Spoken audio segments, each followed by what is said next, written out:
Okay, so we're going to learn about a process called completing the square, but before we can talk about completing the square, we need to talk about something called perfect square trinomials. So what I've got here are a couple of binomials that are being squared, and when you square a binomial, you have to multiply it by itself. So I'll work this first one out, like full length. You get x plus 2 times x plus 2. You'd FOIL that out. First, outer, inner, last.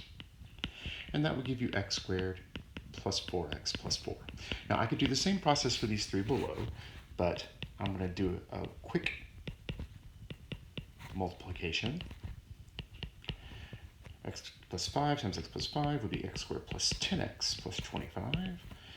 And x minus 7 times x minus 7 would be x squared minus 14x plus 49. So in order to understand completing the square and what that is, you need to understand, first of all, these are called perfect square trinomials. And they're called that because they have three terms, hence the trinomials, and they're perfect squares because you get them by squaring something.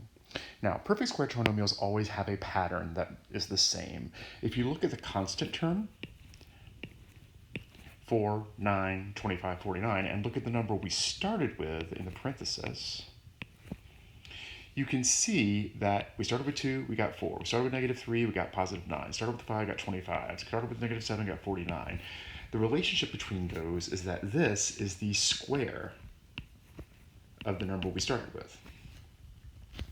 And then if you look at the linear term, that's the term that has the x in it, coefficient, 4, negative 6, 10, and negative 14, and you relate that to the number you started with. Started with 2, ended with 4, started with negative 3, ended with negative 6, started with 5, ended with 10, started with negative 7, ended with negative 14, you can see that those are 2 times the original number. Now, that pattern's important. The constant term is the square of the number we started with, and that number is half the coefficient that we have here, right? Because you go 2 times to go the other way, so you would go half to get the number itself. So here's what completing this square is. Completing this square says we've got 2 terms of a quadratic, and we don't know the constant term, but we want to get it to be a perfect square trinomial. So it asks what constant will we have to put into this blank to make this a perfect square trinomial.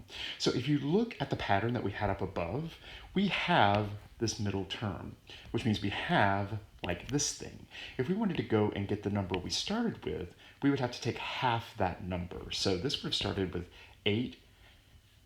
16 divided by 2, which is 8. So this would have been x plus 8 inside the parentheses if it's going to be a perfect square trinomial. And then in the last blank, the constant term, that's the square of the number that's in the parenthesis. So the number that goes here is 64. This is now a perfect square trinomial, and it factors like this. So I'm going to give you a couple more of these to do just to make sure that you understand how you're doing this. So this would be x squared minus 24x plus blank, and then x squared plus 9x plus blank. And I'd like you to go ahead and try to complete the square on those. Pause the video and do so. All right, so in the first one, in order to get the number that goes in the parenthesis, let me fix this, we would take half of this 24, half of this negative 24. Half of negative 24 is negative 12. And then the number that goes here in the blank is negative 12 squared, which is 144. For the bottom one, we take half of 9, which is 9 halves. That's what goes here. And then in the blank, you square that. So that would be 81 fourths. Now, if you got 20.25, it's the same thing. So that's essentially what completing the square is. Now, we're going to talk about how to use that in the next couple of videos.